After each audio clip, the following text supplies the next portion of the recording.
Hello there and welcome along to 7 Days. Coming up tonight, the party just won't end. But will it be taxi for Boris Johnson?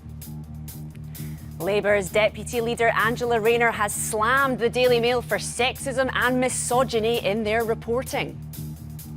The Queen turned 96 this week and Prince Harry got the tabloids in a tizzy because he did an interview with NBC. We will discuss the latest royal goss.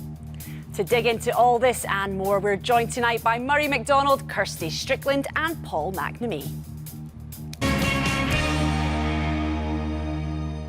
Hello there and welcome along to 7 Days. I'm Nick Sheridan and she is Laura McGee. Yes, we're here every Sunday at 11 to inspect and dissect the week's news with our panel of guests. Now, first tonight, the story that just won't go away. The Downing Street parties and Boris Johnson's culpability.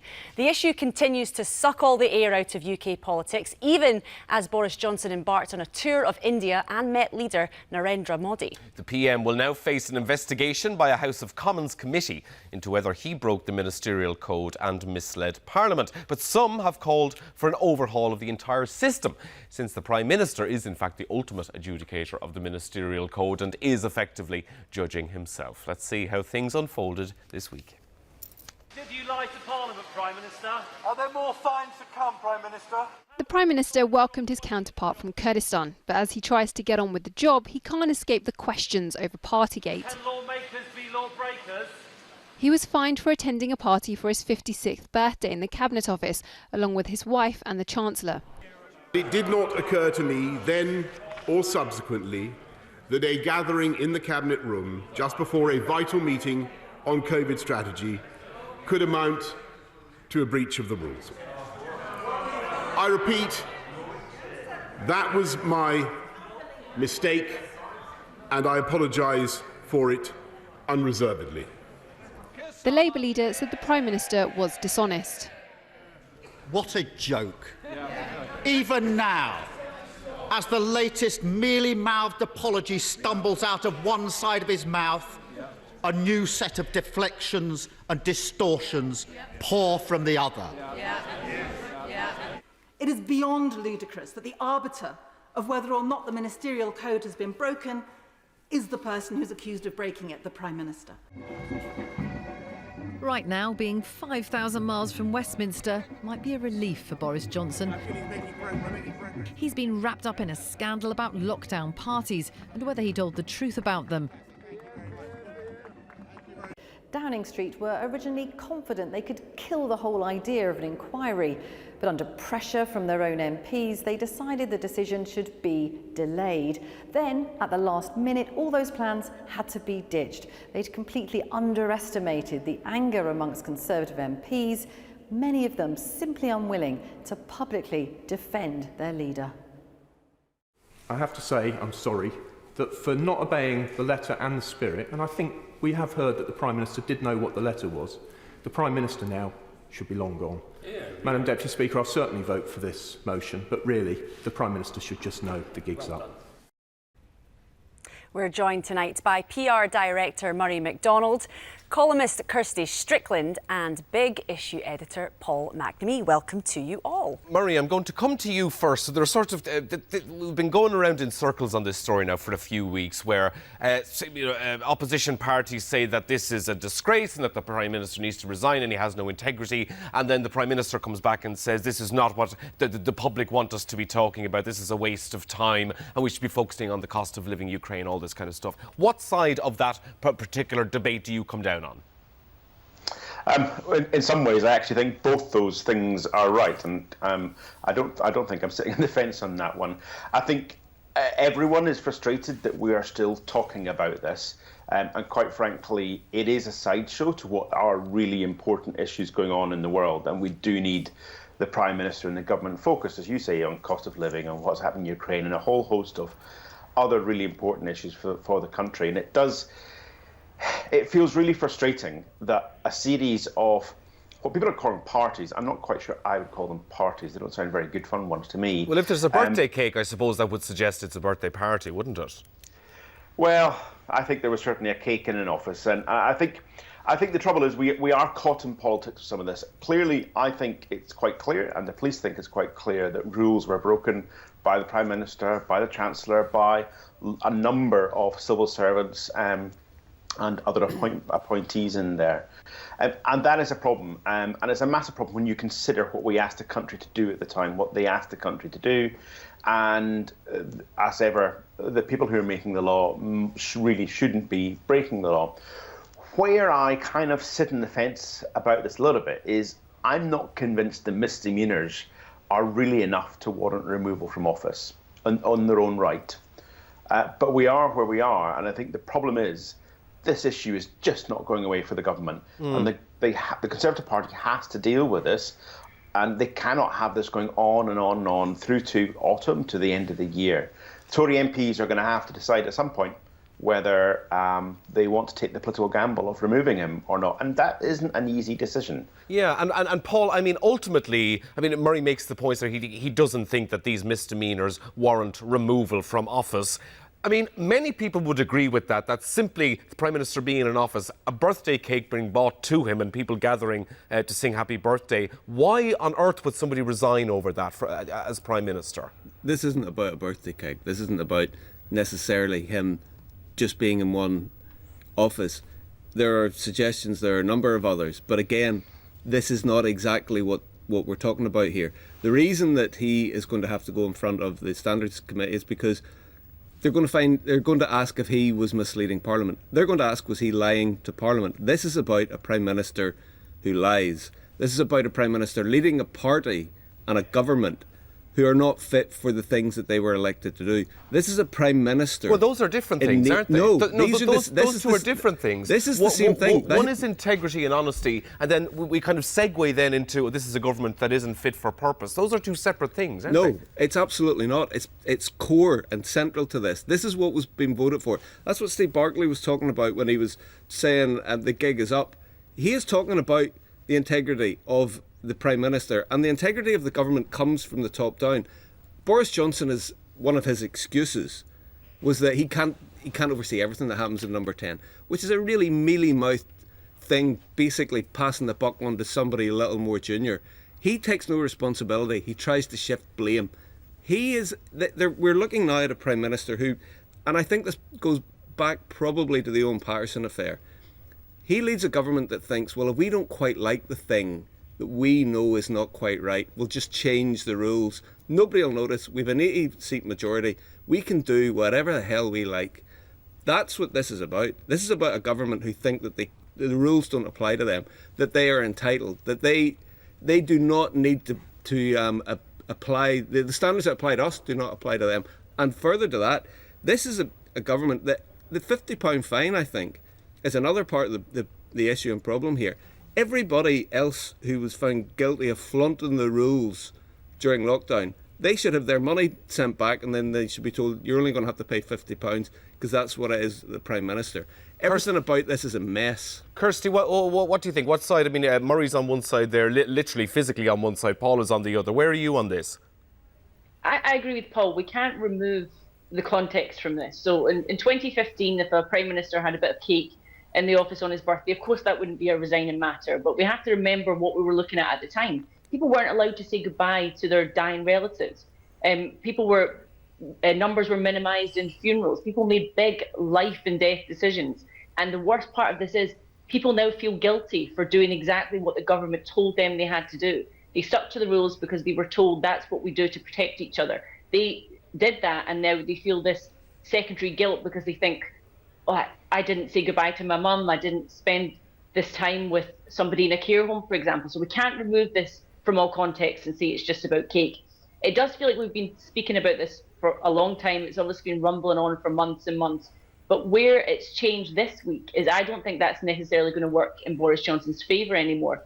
Because what we saw this week with Labour's debate on the standards motion was that really exposed how the government don't have any confidence in their ability to marshal support behind this Prime Minister. You know, a U-turn 10 minutes before a debate that they should have, that vote should have carried, no problem with their 80-seat majority. So that highlighted their lack of confidence, and it reminded me of the dying days of Theresa May's premiership, where it looked like she was in office but not in power. That's what it feels like now, with this fatigue that's setting in around this issue and Boris Johnson as Prime Minister. Kirsty, removing Boris Johnson now, I mean, at the height of this cost of living crisis, when he is walking the streets of Kyiv with Volodymyr Zelensky, the Ukrainians are full of praise for the UK's reaction to the war. Removing Boris Johnson now because of what happened 2 years ago, what on earth would that achieve ultimately?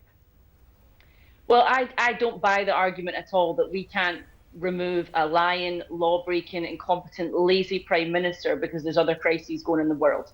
Are the Tory party really suggesting that if Boris Johnson, if they remove Boris Johnson, all hell would break loose? What are we looking at just now? Is this not hell that we're in? You know, we can't concentrate on these bigger issues that really need attention, the cost of living crisis, Ukraine, because Boris Johnson's misdemeanours are creating a sideshow that is sucking all the political energy out of it. So my argument would be removing him. That would allow us to focus on the real issues. Keeping him in place, we're stuck in this situation for the rest of the year. Yeah, Murray, on Boris Johnson and on his support that he's got from the Conservative Party, his popularity, I mean, could Boris Johnson win another election for the Tories? Well, I actually agree with one of the points Kirsty was making there in terms of one of the issues Boris Johnson's got at the moment is he doesn't seem to have a lot of authority within the party, and that's why we're seeing some of these kind of moments and policies changing on a pin, and that is not a good way to run a government. And to be honest, if that is where we're at, then I think Conservative MPs need to take a really hard look about, one, what they're doing, but secondly, whether they do want him to remain there. And he can't remain in that kind of state. Could he go on? He could. I personally can't see how that happens. I think there's going to be dreadful election results in a few weeks' time. The polling has been dreadful for them for quite a few months now. I don't see how that changes. I don't think Ukraine, for example, is somehow going to magically change the party's polls, as I think they're hoping that happened for Margaret Thatcher during the Falklands. I can't see that type of thing happening. So it's difficult to see where Boris Johnson can go with this with any credibility. But I think the one thing in his favour is there's no one obvious to replace him.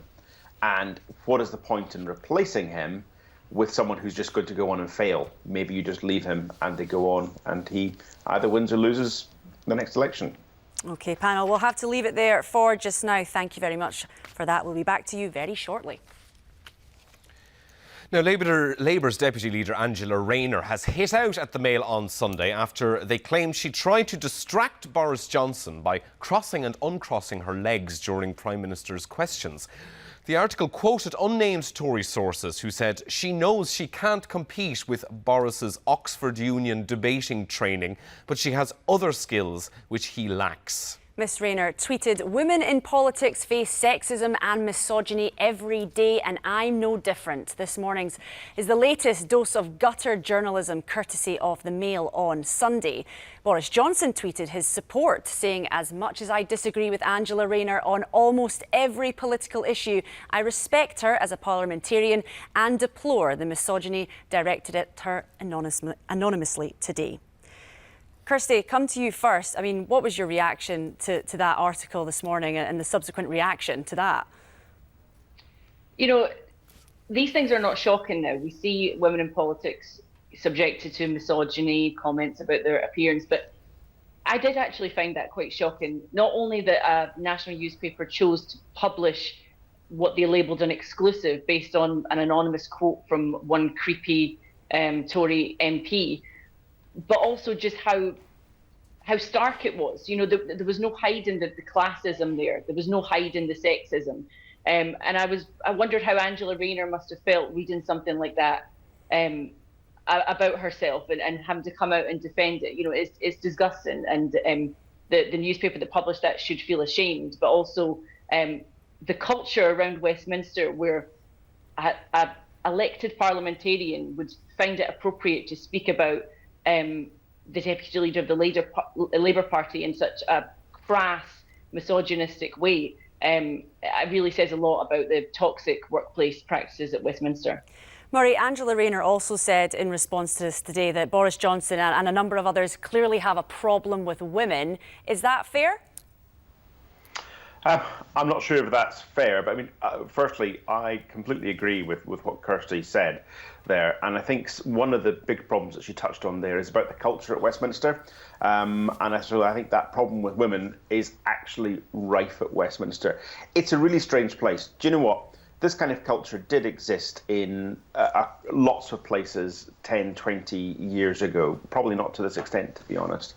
But certainly in most corporate workplaces, that's gone, apart from a few odd things that happen. And that type of behaviour happens in a corporate workplace. I would like to think would be hounded out and people would be dealt with pretty severely. But politicians live in this strange bubble. And I have to say, politicians of all colours, all sexes, a lot of them, they genuinely do live in the gutter. They attack each other.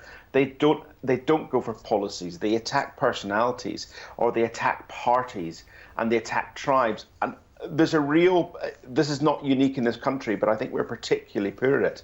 And I find it really despairing that we, as a country, just can't talk about policies, and we just constantly attack people on whatever issue it is. And the Mail on Sunday coming out of this today, and the apparent Tory MP who fueled it, is just beyond the pale. And I'm sad that we've got that kind of coverage still happening. Why do you think that is then, Paul, that if, like Murray is saying, is true in other industries and other corporate businesses, we're able to stamp out things like misogyny, but for some reason in our politics and our parliament, we can't stamp it out? Why is that?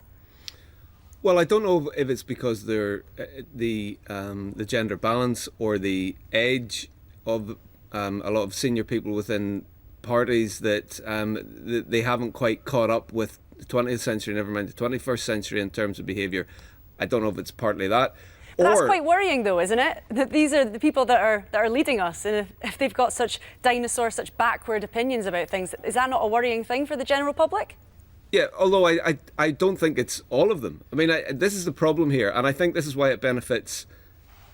Again, this argument, or arguments like this, benefit Boris Johnson because it's distraction. It's a repellent piece that some reporter has put together. And by the way, I can't imagine that when he got into journalism, he was thinking, I know what I'm going to do for the Mail on Sunday in a couple of years' time. I'm going to write this absolutely outrageous, disgusting piece and feel proud of myself. I think that boy needs to have a word with himself, and so do his editors. But you do need to ask, why was that run now? And then why was the response from Boris Johnson, which was incidentally exactly the same response from Nadine Dorries and others, why was that coming as it did right now? And I think we have to look at whether or not there are other things that this is masking, rather than necessarily thinking that this is absolutely representative of a particular set within Parliament. Although it is true that the Conservative Party really dislike Angela Rayner because she is tough, because she's working class, because she's really smart, and she's a woman who will not take any of their nonsense. Who cares about some fella who's had Oxford Debating Society training? This idea that puts you above anybody else has to be thrown in the dustbin of history. It is of no consequence, and I think that Rayner can stand up to this stuff, which is perhaps why she was the centre of the attack. OK, thank you very much, panel, for your thoughts on that. Back with you in a minute. Now, masks are no longer a legal requirement in Scotland, but the First Minister got caught out on the campaign trail as she chatted with customers in a barber shop last weekend. Meanwhile, some people are continuing to wear masks for their own personal reasons. Let's take a look. Nicola Sturgeon was out campaigning ahead of the local elections in May, and I think we can see some of the footage which has emerged on social media appearing to show the First Minister without her face covering on during a visit to a barber's in East Kilbride. Of course, face coverings are a legal requirement in most indoor places until tomorrow. Now, in fact, the First Minister had actually posted some footage on her own social media accounts, but in this footage, as you can see, she is wearing a face covering. After almost 2 years, it is now no longer a legal requirement to wear a face mask in places like shops, bars and on public transport. Yeah, I think it's better we stop wearing masks just to give everybody a certain immunity. I think it's a good thing, but sometimes I don't think it's a good thing, because what if someone's got corona inside the train station or bus station? The trains come and go here at Edinburgh Waverley, and so do the masks. Those choosing to still wear them are definitely in the minority. However, they span the whole age range. I've been asking the commuters why they're still choosing to cover up. I work in a care home, and I'd like to think I was protecting the people that I'm going to get and work with. Mainly for my own safety and other people's safety. Yeah, for very little inconvenience, it just makes sense. Right, we'll come to generally what you make of wearing masks anymore panel in a minute. But Murray, I want to come to you first about Nicola Sturgeon and what happened earlier this week. And a lot of people saying that what Nicola Sturgeon did, forgetting to wear a mask for a couple of minutes in a barbershop, is nowhere near as serious as Partygate. Do you agree with that? So interesting. So she broke a law, arguably, that she put in place, and she was investigated, but the police decided, on the basis of proportion, not to take action, quite rightly. And if you compare it with my comments earlier in terms of the Partygate stuff, I kind of said, look, based on that kind of misdemeanour, I don't think he should be removed from office. I didn't think it was a serious enough misdemeanour. The same goes with this, and quite frankly, I'm not convinced that some of the events in Downing Street should have got fines, things like where there happens to be a birthday cake in office. And equally, I don't think Nicola Sturgeon should have got fined for that misdemeanour. I found it amusing because it was over the Easter weekend, and quite frankly, I was astonished she didn't take the mask mandate away from the Thursday before Easter weekend to try and get everyone back together and enjoying themselves. And she fell foul of it at the last hurdle, which I find amusing, and I think the chat and things about that are funny, but it's not certainly something she should have got a fine for. Paul, what do you think? So Murray there saying that she broke a rule that she put in place, just like Boris Johnson did. You said earlier on when we were talking about Partygate that there was questions about Boris Johnson's integrity. So are there now questions about Nicola Sturgeon's integrity? No, because she didn't lie about it, as far as I'm aware. She didn't advocate one thing, then go about doing another thing for a whole series of a whole period of time. And she made a mistake. And as I understand the timeline, she acted upon it, put a mask on, and has apologised. So it is not within the same ballpark of what Boris Johnson was, what his behaviour has been about. And if we want to get back into that, a question of his integrity, what he stands for over a period of time, which is what I was trying to get at. I'd like to, I'm happy to, but I don't think that on this occasion, this is a comparable situation.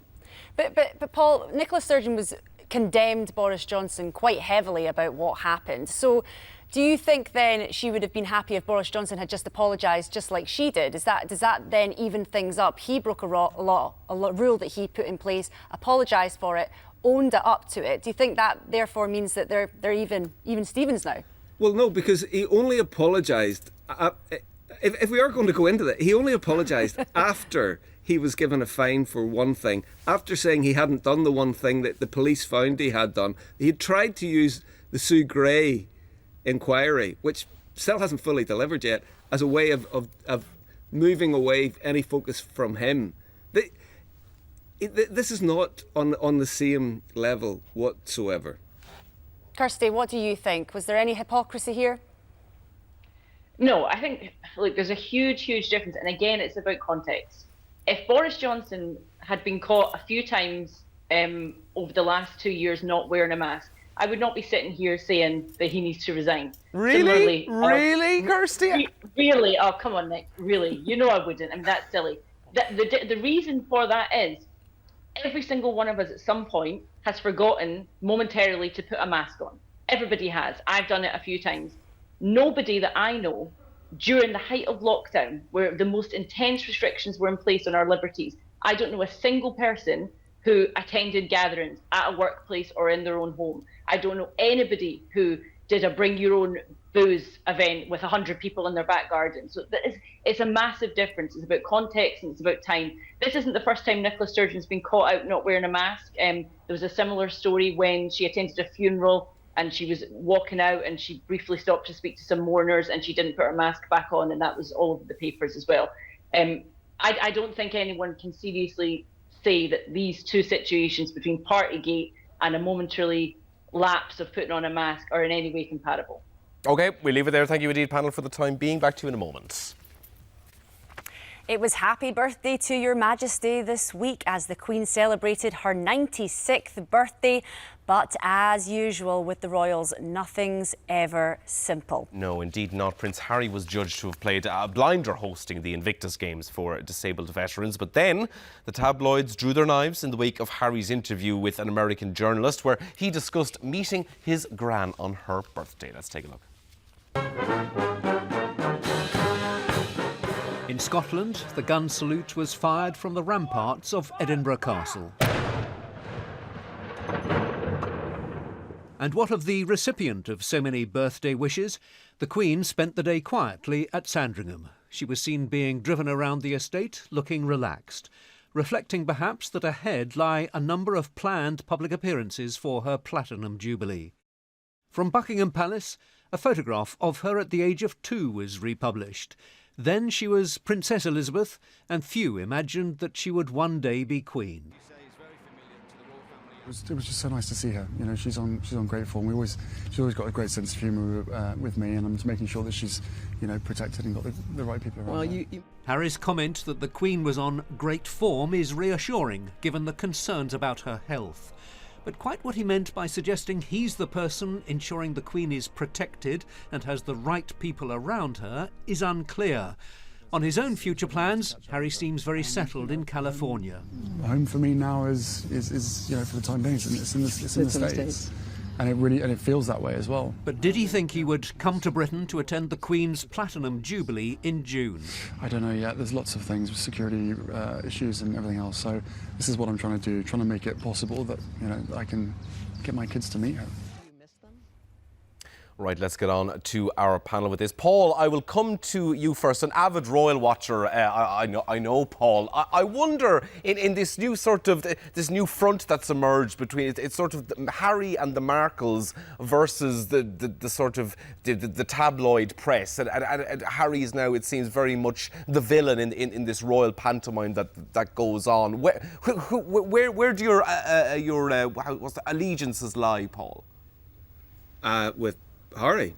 I think when any organisation or a whole set of people gather against one person, I'm naturally drawn to the one person who's the focus of the attack and the ire, and I think you can see that that's what's happening with Harry.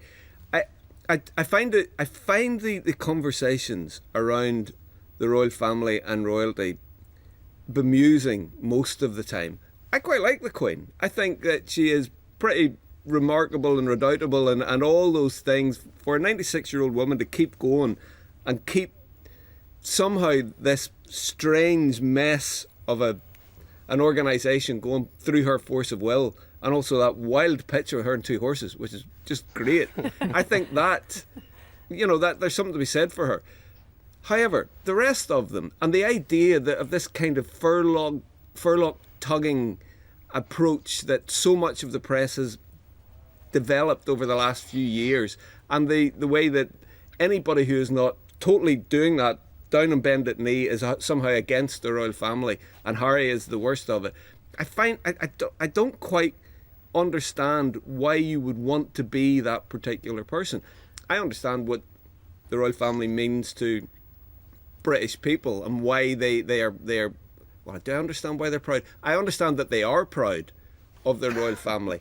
But hang on a second, right? Because we always hear this about people saying, oh, I actually quite like the Queen. However, the royal family and the monarchy I'm not such a fan of. If you were criticising, say, a political party, or if you were criticising a business or a company or anything else, you would look at the leadership of it first and foremost and say, this is where the problem lies because everybody else exists within the culture that person creates. Kirsty, and you yourself, what's your views on the Queen, and do you think, are you able to occupy, to keep those two thoughts in your head?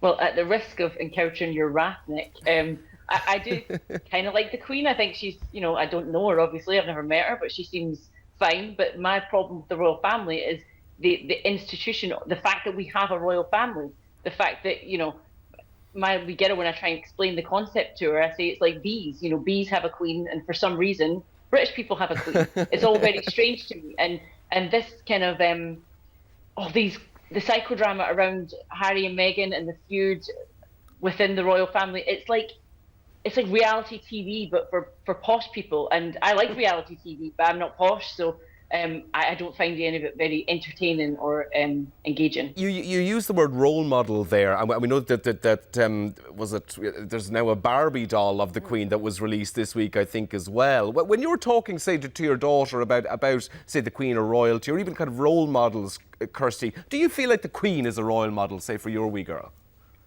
No, because the idea of a role model is something that she could be, it's something that she could aspire to be. She can't aspire to be the Queen. So I would rather she concentrated on, world domination, Prime Minister, whatever it is she wants to do, things that she could conceivably actually achieve. She's never going to be the Queen, so there's no point in giving her false hope, the wee lamb.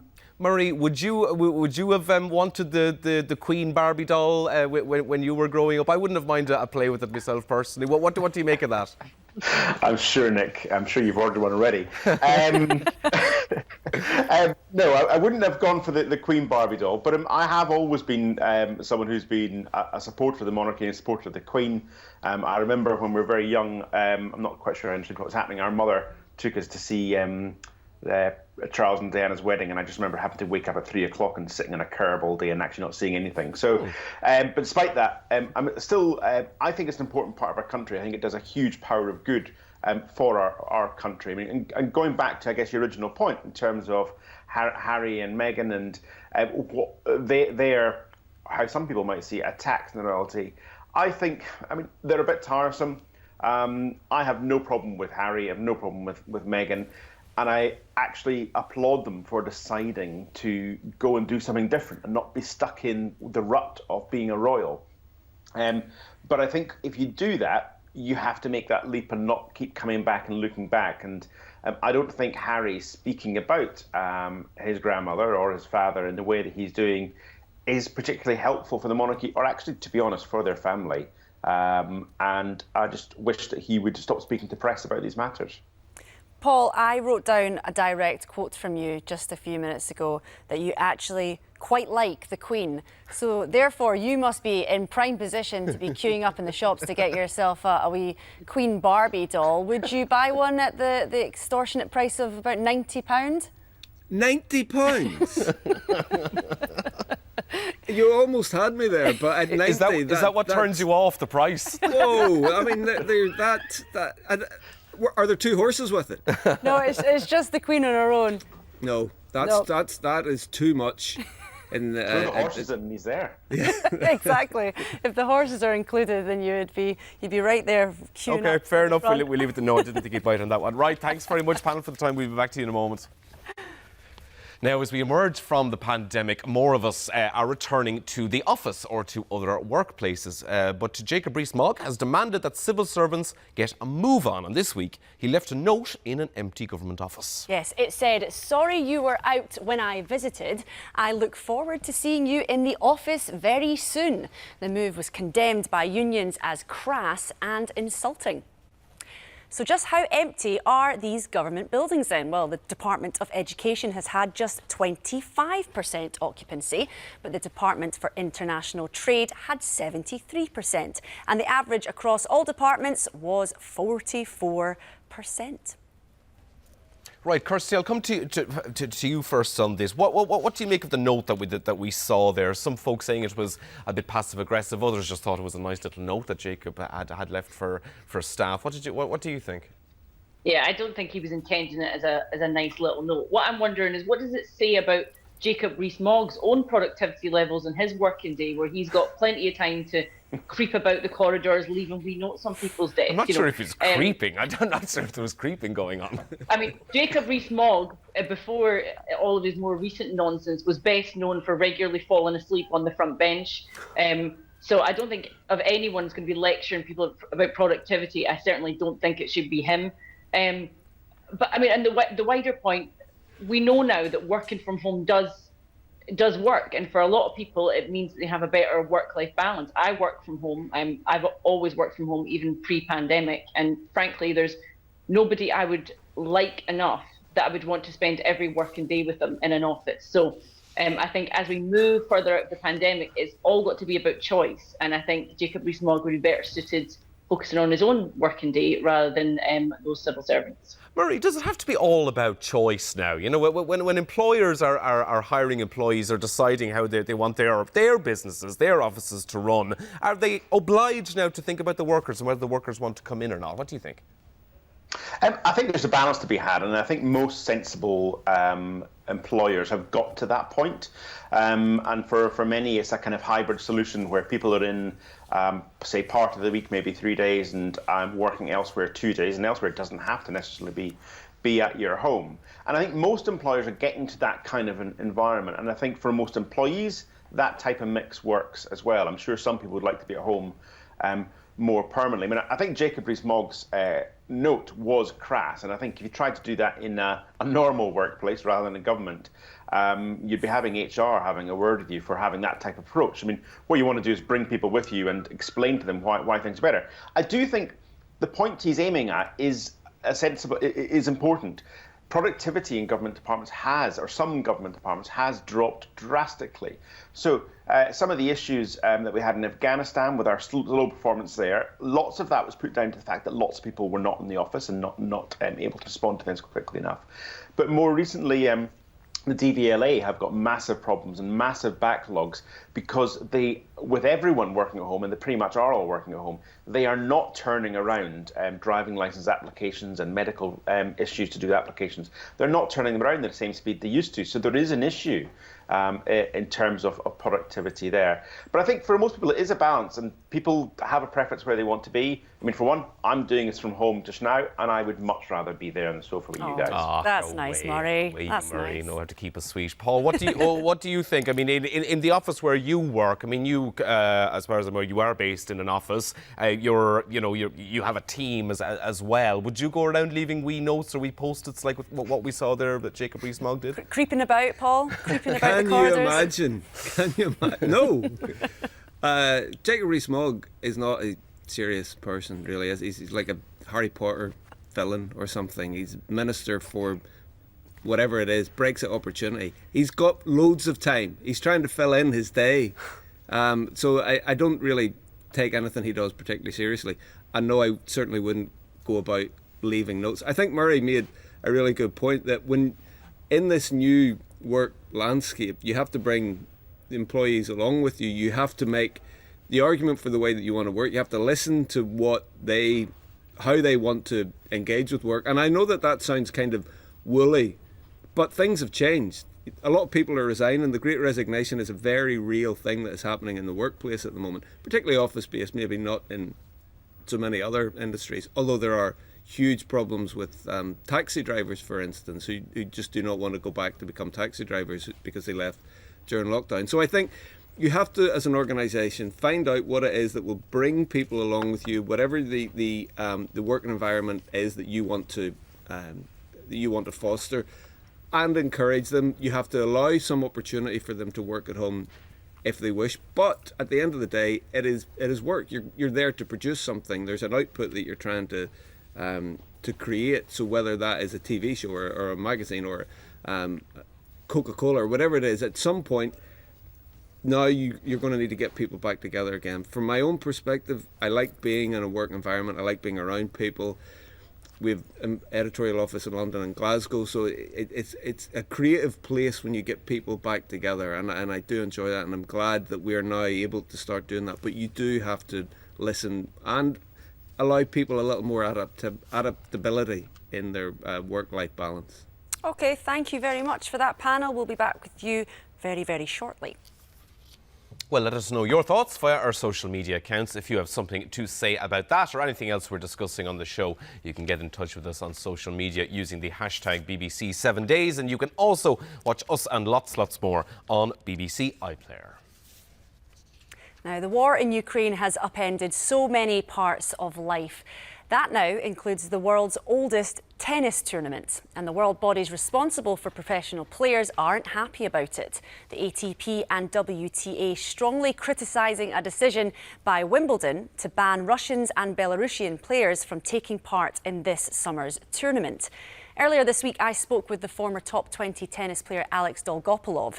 The Ukrainian is in Kyiv and watched on with interest as Wimbledon made this announcement. And Dolgopolov, who's watched his city come under attack from Putin's jets, is unsurprisingly pleased with this divisive decision. I support the actions because I think what's happening here is crazy, and all the world is trying to help, trying to stop this, and I think that the Russian leader is ignoring all that. So I think that his own people have to push, and if they keep living their normal lives, and especially like tennis players, they're public influencers, you know, they have a big fan base, and they should be talking about this, that their country is doing something wrong. So my stance is supportive. Well, Daniil Medvedev, top-ranked Russian player, and Aryna Sabalenka of Belarus are just two of the athletes that are going to be affected by this. Why do you think they should be punished? I think everyone should be punished, to be honest. I think that the Russian people are accountable for their government. That's their legal representative. And if he's there 20 years and he's doing something really, really bad, they should stand up and say that something is wrong. So it's not about Medvedev or Sabalenka or whichever player. I'm sure they don't want this, but being silent now, I think, is just letting Putin do his own thing.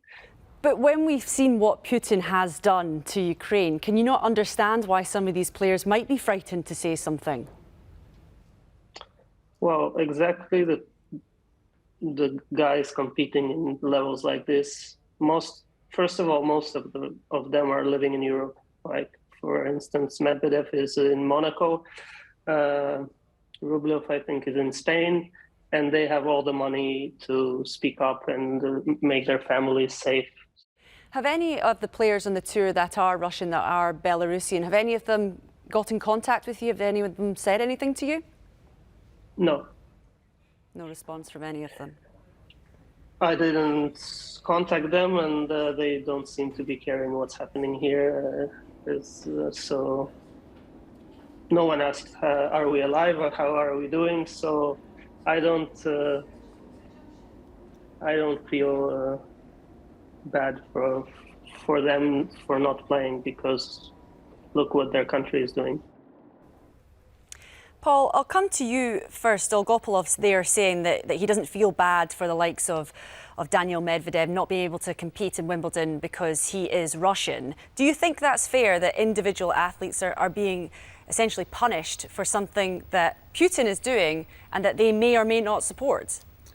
I've been moving back and forward on this, thinking whether it was right or wrong, because on the one hand, you could make the argument, well, they are individuals, they're outside of Russia, they have not expressed support for Russia, why should they be necessarily punished? But then on the other hand, you could say, well, every sanction that the West is putting in place against Russia, whether it's goods or services, whatever it is, that is against the Russian people, individual Russians themselves. Therefore, they are paying the price for Putin's actions. So if you use that rationale, that this is a way of essentially hurting Putin, and it's not a very nice thing, pleasant thing to do to people who maybe a lot of them are not supportive of Putin, but they need to understand that the things that he is doing, the war that he is waging, the savagery that he is bringing to Europe,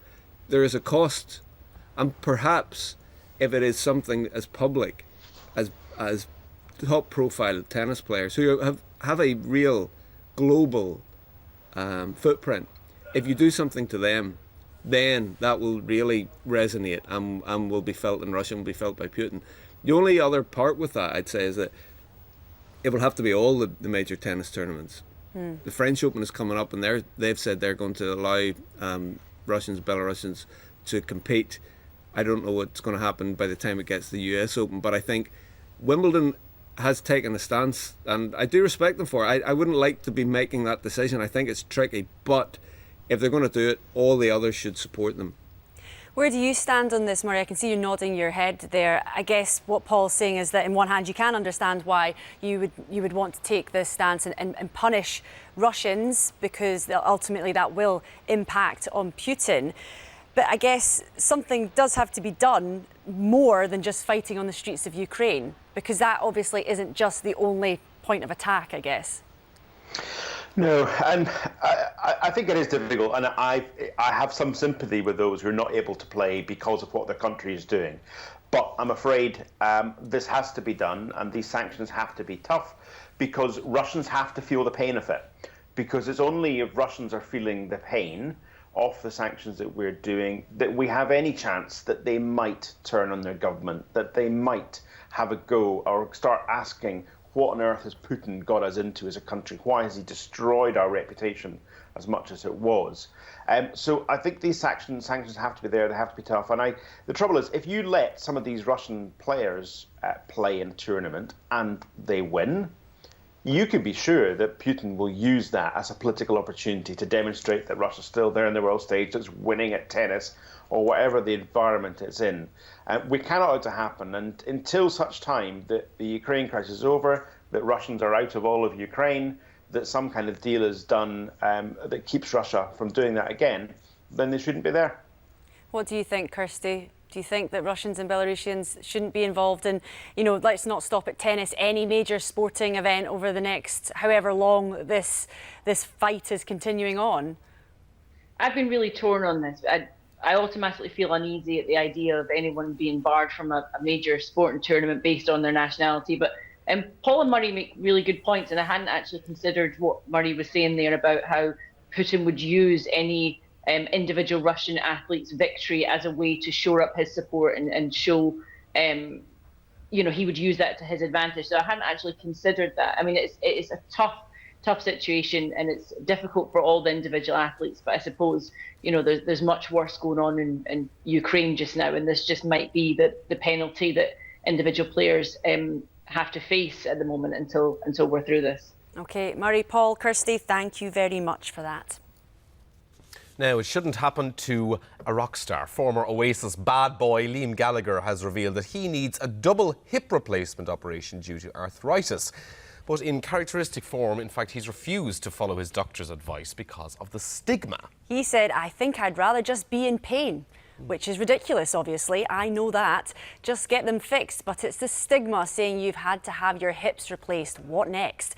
Liam's been told to stop running, despite loving an early morning jog to clear his head, as he explained to the BBC's Colin Patterson in 2019. Why do you like the running? What? Because I just don't like going to gyms. And I prefer to run. I used to run when I was a kid for my school and that, so it's always kind of been in me, you know what I mean? Could you see yourself doing a marathon? No, never. Why not? Nah. What's it on about loads of people dressed as eggs and pot noodles? Not for me, man. Nah, that's too far as well. It's like, you've got to run for 3 hours and that, man. An hour's enough for me. Sorts me head out and then I'm back in, you know what I mean? Murray, I'm going to come to you on this, just on the sort of subject of ageing and the stigma of ageing. You are somebody who has certainly embraced the salt and pepper of your beard in recent years. I mean, does that stigma still exist, do you think? Wow, well, low blow. I agree, Murray. That has come as a surprise to us all. But isn't that what everybody should be doing, though? Just saying, well, I'm not going to die anything. I'm just going to go with my age. Go for it. Yeah, I'll have to say, on the dying front, dying always looks ridiculous. You can always tell when someone's dyed their hair or their beard. Guys in particular.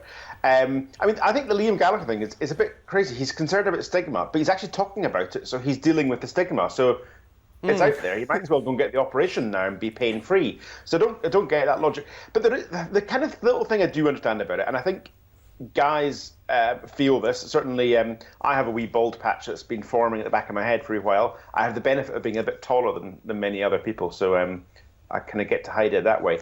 But is it hips maybe as well? But because when somebody says hips and hip replacements, that does conjure up this sort of more sort of older kind of image, maybe. It does, but I don't think any of us like the idea of us being old. And also, I'm not quite sure we accept that we are old when we're getting older. I mean, a 16-year-old me looking at me, now being in my mid to late 40s, would be horrified and think I'm some kind of granddad. But I feel really quite young. And it's interesting, Kirsty, because I had a pal say to me recently, he was looking back at photos of himself maybe when he was 16 or 17, and he actually thought that, no, he wouldn't like to go back to looking how he did that because he thought he was too young looking. He looked too immature, and maybe the kind of the 30s, early 30s was kind of the sweet spot. Yeah, I think it is, especially for men. Everyone knows men gradually get better looking until they... I don't actually want to put a figure on it until they peak. I don't know Murray and Paul's age or yours. I don't want to offend anybody. But yeah, it's well known. People, I think everyone does as they get older. You start to feel more comfortable in yourself. And with Liam Gallagher, it's a little bit sad because, you know, he's obviously so nervous about what that might mean for him in terms of his own aging. But he'll be so much more agile and so much happier if he does get his hip sorted, because he'll be out of pain and he'll be able to do all those things that he loves doing. He would feel, ironically, younger again. So I hope that someone can persuade him to change his mind and to get booked in for the operation. Paul, what about yourself? I mean, do you have any? Are there any kind of vanities that you have around your age? Anything in particular that you do? Like Murray mentioned a wee ball patch there. Is there anything about your appearance as you get older that is causing you concern? Yeah, that you would like to see on television in front of us. Yeah, I dye my beard black and grey so that it looks that I'm at a certain age, like Murray. No, I think I don't mind getting older. I thought that I would, but I don't. And I think it's probably a little easier for men. Liam Gallagher, when he comes out with statements, he's coming out with statements in a Liam Gallagher fashion, and I'm not entirely certain that we're to take everything he says absolutely seriously. Maybe he is slightly anxious about getting his hips replaced. They don't last forever, so I suppose you'd have to get it done again.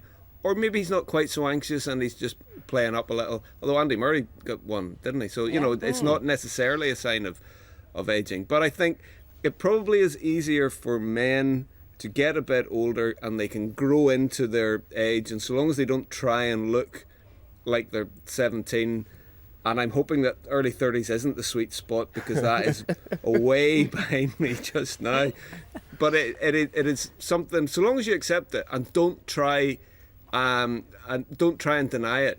That's when you're happiest. Murray, what's the sweet spot? Go on, put a number on it. My view on this has changed kind of every decade. So in my 30s, I was saying the 30s are the best, but now I'm saying the 40s are the best. And I think it does. I think guys do have it lucky. I think, as Laura was saying, guys do tend to kind of grow into themselves, maybe up to a certain age. Whereas I think, and women do too, but I think women have a harder time because the expectations on them are so much harder, and the effort that they're expected to go to, whereas guys are just expected to look a bit rough and they look good. Fantastic, that's good news for me. Brilliant. Yeah, I agree with that, Murray. Okay, right, we'll leave it there. Thank you, panel, for that for the time being.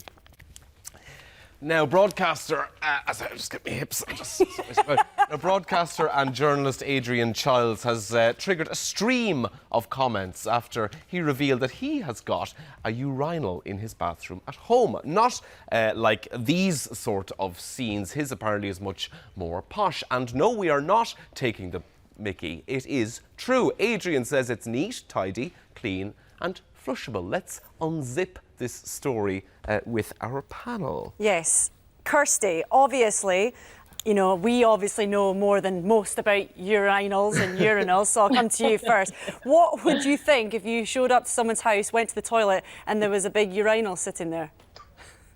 I would, yeah. If it was like a date kind of situation, I would probably instantly leave. I think it's because I've not been around urinals, obviously, much.